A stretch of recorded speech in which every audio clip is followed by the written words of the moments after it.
la posibilidad de que dijeran todo lo que yo quería decir. Es el peligro de estar al final.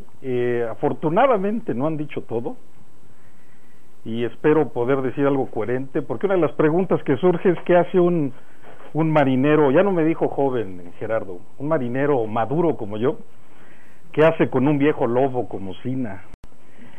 Y lo digo con todo el respeto del mundo, o sea, yo me refiero a él en muchas ocasiones como el viejo, y lo hago con ese respeto y esa admiración de cuando habla uno de gente que es mejor y mayor que uno, ¿no? El tema también fue muy circunstancial, es lo que se me ocurrió y es lo que he hecho con él, esencialmente intercambiar ideas. ¿Sobre qué? Sobre lo que nos toca hacer. Sé que no me va a perdonar si no digo algo sobre Pemex, entonces voy a tener que decir algo sobre Pemex, aunque no me dijo qué decir, sé que va a querer oír algo. Voy a hablar un poquito en el tercer punto de lo que yo hago, pero donde más me voy a tardar es en la introducción, porque es donde pienso rendir una especie de homenaje personal. Y una de las cosas que a mí me intriga es que si Sina es más mexicano que la tuna, porque normalmente terminamos hablando de México. Y él es, como ya lo dijeron todos los que me antecedieron, uno de esos mexicanos que nos dio el mundo. Entonces es un privilegio porque sabe más de México que yo, obviamente. Y normalmente les va a parecer difícil creerlo, pero nuestra discusión normalmente implica un español coloquial, a veces medio alburero, incluso a veces matizado con palabras jocosas, y en suma hablamos sin pelos en la lengua, como creemos muchos que deberíamos de hablar, y sobre todo, ¿por qué? Porque no tenemos ningún conflicto de interés, no anteponemos el paper, no anteponemos nada, es un simple y sano intercambio de opiniones. Y digo que es más mexicano que la tuna porque le gusta estar en Texcoco, habla mucho del fenómeno guadalupano, habla mucho de la Cuenca de México, habla de cosas que a todos deberían inquietarnos. Aquí la imagen ahí está el año arriba, a la derecha de él está Bill Stephenson y a su izquierda es el hijo de Bill. Esta imagen que algún día le pedí permiso de tomar en su casa en el 2004, para mí fue así como llegar a un altar, ¿no? Nunca había visto esos tres diplomas juntos. Este es el de investigador emérito, este es el de la UNAM, Universidad Nacional, y este es el que vieron la foto en la que Cedillo le entregaba el diploma y él terminó hablando en náhuatl. Creo que ya no están ahí donde yo los vi, pero me queda el recuerdo de esa imagen, y reitero, para mí fue como llegar a un altar, ¿no? Fue algo muy interesante. A Cira le gusta leer, y una de las revistas que sé que lee completitas, una delgadita, que apenas yo conocí por él, se llama Coloquio, y es para exalumnos de la Universidad de Harvard, que él es exalumno de ahí, y esto esquematiza muy bien el interés mutuo, la conversación, el diálogo, y no hablo de grupos sociales ni cosas por el estilo, hablo del diálogo y la conversación en persona, uno a uno.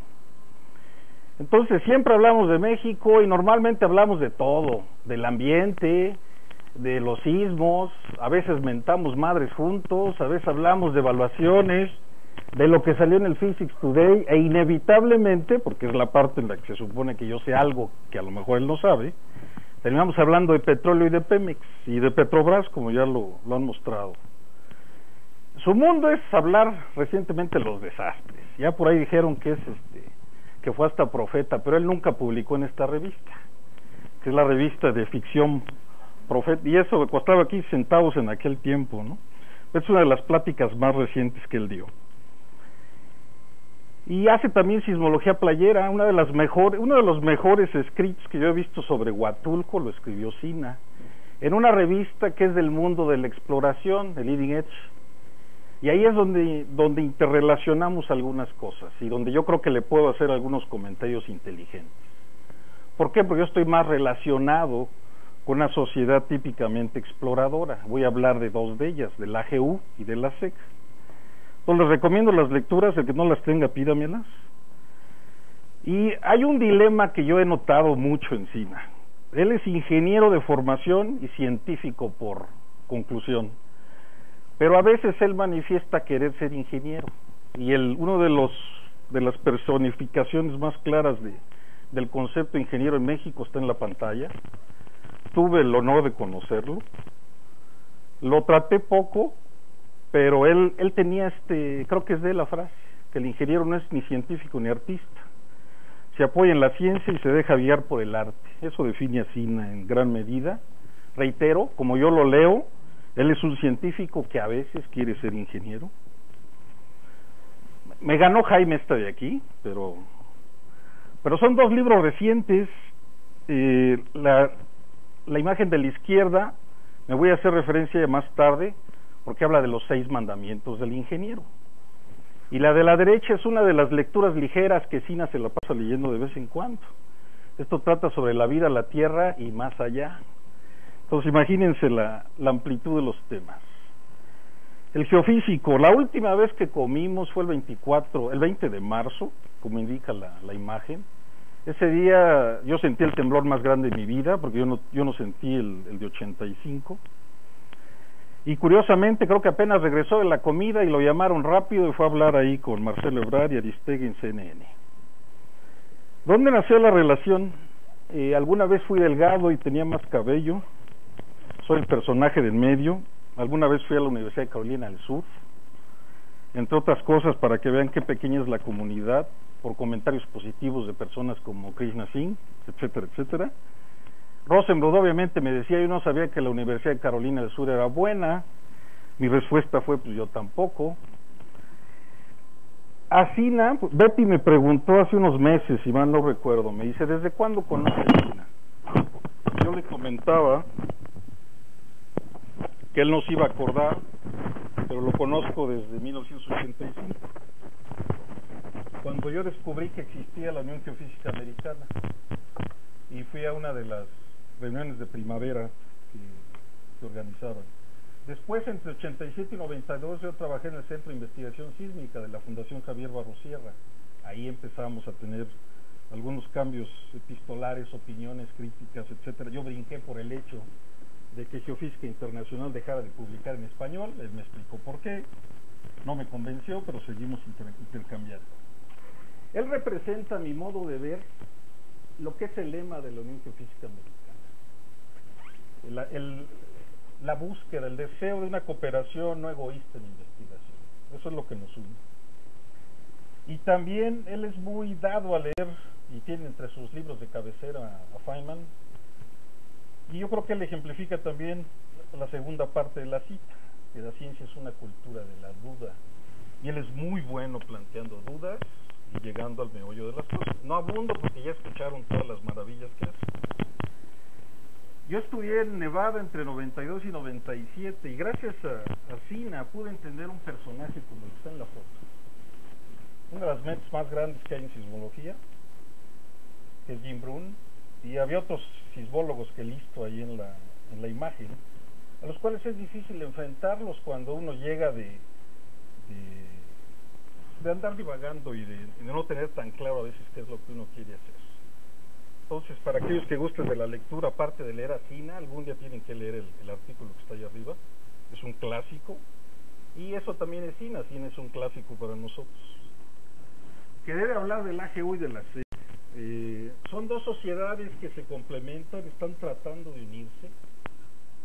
Yo pertenezco a la SEG desde que tenía 20 años, pertenezco al AGU desde que tenía 23, y les aseguro que eso cambia la vida de uno, le da sentido. Una de las mejores, hay algunos nombres que van a reconocer y no me estoy invirtiendo el tiempo en señalarlos, porque ya los mencionaron antes. Uno de ellos es Doc Ewing, Maurice Ewing.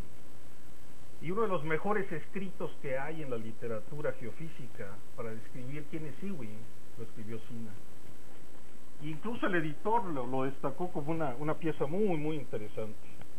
El barco que decía Yema se llama Bema, el que mostró Betty. Y curiosamente aquí se funden la AGU, los sismólogos, la SEG, etcétera. Somos uno mismo. Aunque a veces los sismólogos de terremotos terminan odiando la parte de exploración, y los de exploración tendemos a odiar la fuente sísmica, etcétera, etcétera.